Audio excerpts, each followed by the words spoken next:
At the turn of the 20th century, more than 120,000 men disappeared into the forests of the Pacific Northwest.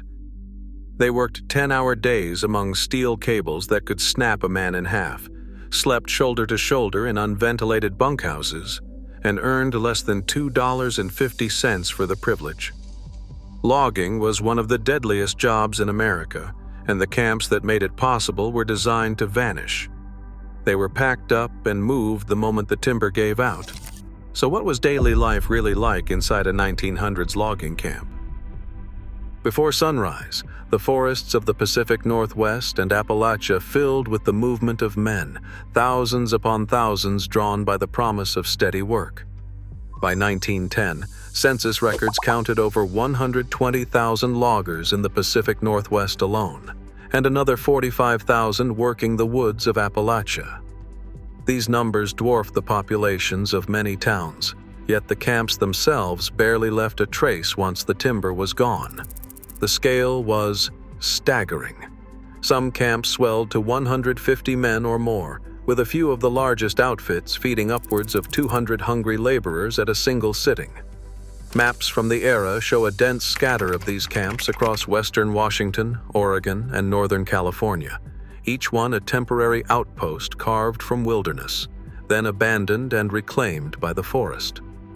The men who filled these camps came from all over: Swedes, Finns, Norwegians, Irish, Poles, and Americans from the Midwest or East Coast. Most were between 18 and 35, strong enough to swing a crosscut saw for 10 hours straight, and young enough to take the risks the job demanded. For every man counted in the ledgers, there were dozens more who drifted in and out with the seasons, following rumors of better pay or easier timber 100 miles away. The work was dangerous, but the need was constant. Timber built the railroads, the cities, even the newspapers that spread word of new camps opening deep in the woods. The typical logger's day began with the distant sound of a steam whistle, sometimes little more than a shrill echo through the trees, calling the crew to breakfast in the cookhouse. In that moment, the camp came alive. Boots thudding on frozen ground, the clatter of tin cups, the rough voices of men still half asleep. Each man had a job to do, from the greenest swamper to the seasoned choker setter. As the sun crept over the tree line, axes and saws were handed out from the tool shed, and the first teams disappeared into the shadows of the forest, ready to carve a living from the timber. In these remote camps, every day began with the same unspoken question: how many would return unscathed by nightfall? Timber companies did not choose their locations at random. The vast forests of the Pacific Northwest and Appalachia attracted more than just wandering crews. They drew the interest of investors and corporate managers who saw opportunity in every untouched stand of pine and fir. By the early 1900s, the country's appetite for lumber was insatiable. Railroads needed endless ties, cities demanded new homes, and newspapers relied on a steady flow of pulpwood. The result was a race to push deeper into the wilderness, wherever the best timber could be found. The Weyerhaeuser Company, one of the giants of the era, poured capital into the latest technology, including portable steam engines, steel cables, and most importantly, temporary railroads that snaked through valleys and over ridges. These narrow-gauge lines were not built to last. Laid quickly and torn up just as fast, they allowed companies to move entire camps as soon as the surrounding forest had been logged out. A camp might stand for only a single season before the tracks were pulled and the men marched on to the next stand of timber. This system made it possible to harvest previously unreachable tracts, and it set the rhythm for camp life: arrive, build, cut, and move. The logic was simple and ruthless. Railroads replaced rivers as the main arteries of the timber trade. No longer did the spring thaw dictate when logs could be floated downstream. With rails in place, companies could operate year-round, hauling cut logs directly from the forest to distant mills regardless of weather or season. The old river drives faded, and with them the seasonal migrations that once defined logging work. Now the movement of men and machines was tied to the relentless advance of steel rails. At the center of this operation stood the camp foreman, a company agent whose word was law. He kept the ledgers, assigned crews, and reported daily output back to headquarters. Every decision, from where to lay the next stretch of track to how many men to hire, reflected the pressure to keep production high and costs low. The camp itself became a tool of the company, temporary, efficient, and entirely at the mercy of the market's demand for wood. In this new world, the forest was not just a landscape, it was an asset to be liquidated, 1 mile of track at a time. Inside the camp, the day moved to the steady rhythm of the cookhouse bell. At 6 in the morning, the first clang sent men shuffling from the bunkhouse, dozens at a time, boots thudding on the packed earth, shoulders hunched against the dawn chill. The cookhouse, built to feed 150 hungry workers, was the largest building in camp. Inside, heat poured from the iron stove and the air hung thick with the smell of coffee, fried salt pork, and baking biscuits. Long wooden tables ran the length of the room, crowded with tin plates and battered mugs. The cook, often a seasoned hand himself, barked orders to his helpers, ladling out oatmeal and eggs while matrons kept the coffee pots full and the bread baskets loaded. Breakfast was a fast, noisy affair, 15 minutes to eat, talk, and brace for the day ahead. By 6:30, the camp emptied again. Men filed out in crews, grabbing axes and saws from the tool shed before vanishing into the woods. Work ran in 2 long blocks, 6 hours of felling, hauling, and loading, then a quick return to the cookhouse at noon for a hot lunch, soup, bread, maybe a slab of beef stew. The afternoon shift stretched until 6, when the whistle called everyone back for the largest meal of the day. Supper was a moment to relax aching muscles and trade stories, but the mood was often subdued. 10 hours of labor left little energy for talk. Afterward, men drifted to the bunkhouse, a rough timber structure lined with triple-tier bunks, each just wide enough for a man and his boots.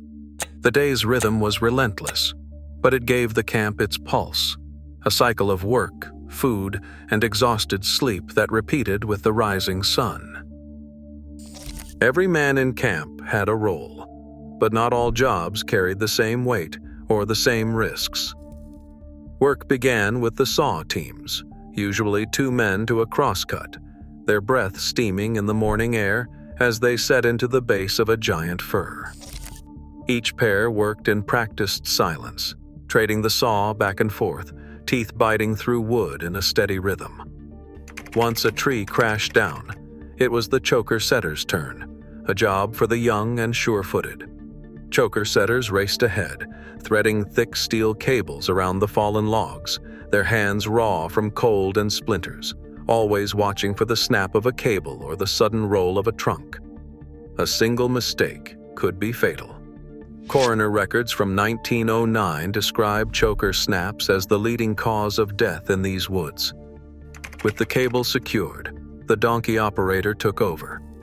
Perched beside the steam donkey's roaring boiler, he watched the lines, signaled the crew, and worked the winch that dragged timber out of the brush. It took mechanical skill and nerves of steel, one eye on the boiler gauge, the other on the cables, always listening for the warning whine of overstressed steel. Nearby, the blacksmith kept the camp's lifeblood flowing, forging new chokers, sharpening axes and patching broken saws late into the night. On the edge of camp, the railroad crew laid new track and loaded logs onto flat cars, their work never done as the forest retreated and the rails advanced. 5 core roles saw teams, choker setters, donkey operators, blacksmiths, and rail crews gave the camp its order, each one depending on the next, human skill and muscle feeding the hungry machines that defined a new era of logging. Wages in a logging camp in the 1900s rarely matched the risk. Most laborers earned between $1 and $2.50 a day, barely enough to cover the cost of boots, gloves, and the steady supply of calories demanded by the work. The camp cook, by comparison, could take home $30 to $45 a month, a figure that put him at the top of the camp's informal hierarchy. Matrons, often the wives of crew members or hired hands from nearby towns, earned about 60% of the cook's pay, but their influence stretched far beyond the ledger. The cookhouse was more than just a place to eat. It was the heart of camp life. 3 times a day, men crowded around long tables, their appetites sharpened by 10 hours in the woods.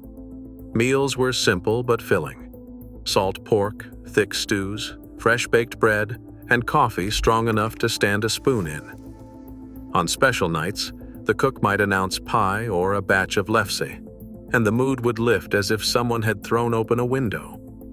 After supper, the bunkhouse filled with the low hum of conversation.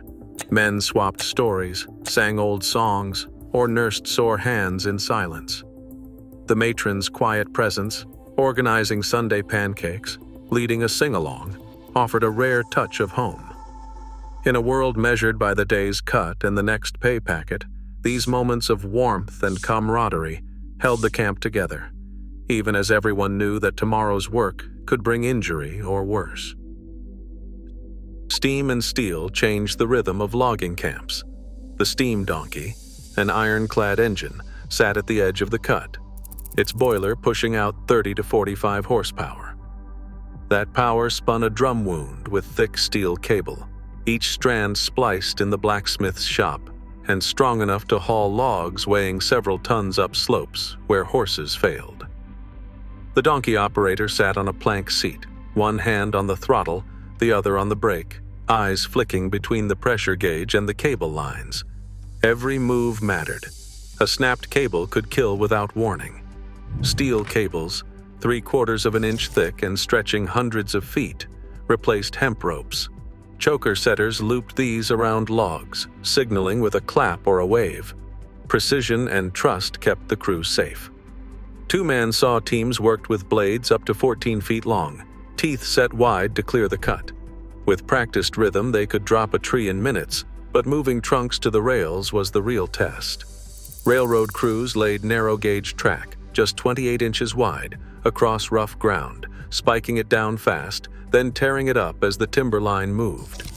By 1914, gasoline tractors appeared, offering a 30% speed boost over steam, though breakdowns kept them rare. Each machine demanded skill, speed, and gasoline nerve. Winter once ruled the logger's calendar. Frozen ground meant logs could be skidded on sleds, and the work surged when snow packed the forest floor. But as railroads snaked deeper into the timber, the old boundaries fell away. Now, steel rails and steam engines kept the camps humming through every season. The U.S. Forest Service tracked the change. After railroads came, winter harvests in some regions jumped by 40%. Crews no longer waited for the rivers to thaw or the ground to freeze. Trains hauled timber out of the woods week after week, rain or shine. This new rhythm demanded a steadier workforce. Scandinavian immigrants, Swedes, Finns, and Norwegians became the backbone of Western camps. Their skill with saws and cables kept production high, and their communities grew as companies offered year-round employment. But the risks only multiplied. Choker setters, often the youngest and strongest, raced ahead of the steam donkey, threading thick steel cables around felled logs. Every cable snap threatened disaster.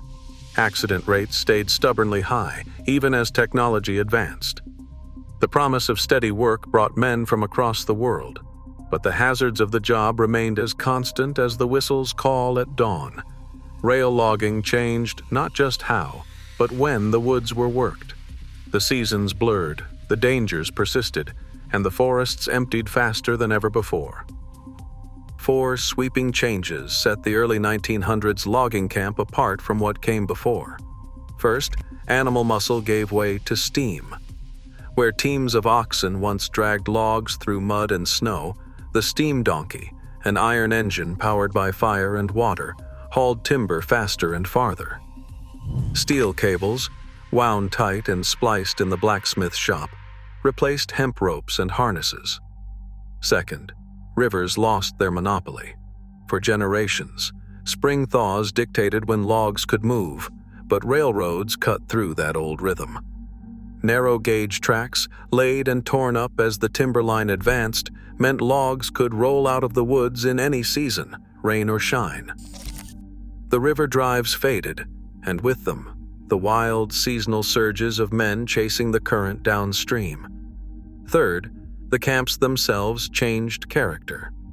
Temporary shanties, thrown up for a single season, gave way to sturdier, semi-permanent settlements.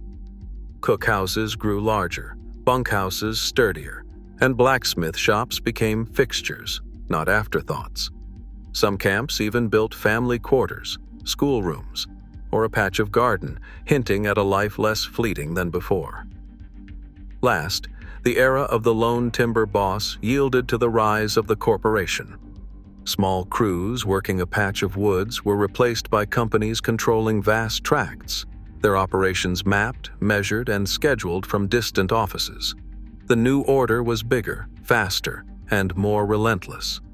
Each of these shifts, animal to steam, river to rail, temporary to semi-permanent, small operator to corporation, reshaped not just how the woods were worked, but how the men within them lived, ate, and endured.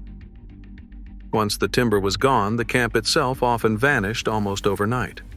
These were not towns with streets and foundations that lingered for decades. They were mobile outposts, built to move as fast as the timberline advanced. When the last log was loaded onto a flat car, bunkhouses came down, rails were torn up, and the crew packed up for the next patch of untouched forest. What remained was little more than a raw clearing, sometimes a rectangle of blackened earth where the cookhouse stove once burned, or a scatter of hearthstones marking the spot where meals fed 100 men. The forest soon reclaimed these scars, erasing all but the faintest outlines. Archaeologists searching for evidence of a camp might find a rusted nail, a few biscuit tins buried in the duff, or the sunken trace of a winter road. The camps followed the timber, always moving, always temporary. Their disappearance was by design. Every structure built to be dismantled, every tool meant to be packed up and carried on. In the end, almost nothing remains but ghost foundations, silent witnesses to a world that moved with the trees. A century later, the forests have swallowed almost every trace of those camps. What remains is sparse: a rusted iron ladle, a scatter of biscuit tins, the heavy slag from a blacksmith's forge. Archaeologists searching these sites often find little more than a patch of blackened soil where the cookhouse stove once stood, or a handful of square-cut nails buried in the duff. The scarcity speaks volumes. Most camps were built to vanish, structures dismantled, rails pulled, every tool and stove packed up and hauled to the next stand of timber. Only the most durable objects survived the return of moss and roots. Cast iron ladles used to serve stew for 100 men, fragments of steel choker hooks, or the melted remains of a firebox.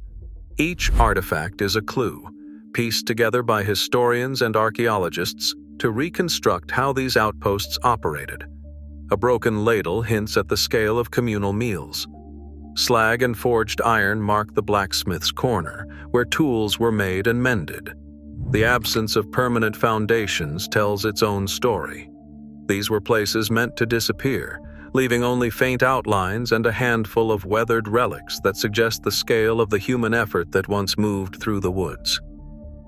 The forests those men cleared are now gone, but their mark endures in the shape of our landscapes, in the roots of modern industry, and in every risk still faced by those who work the world's raw edges. The echo of their labor shapes today's debates over land, labor, and legacy. Their story reminds us, progress always asks, who pays the price? Subscribe for more journeys into the lives that built our present.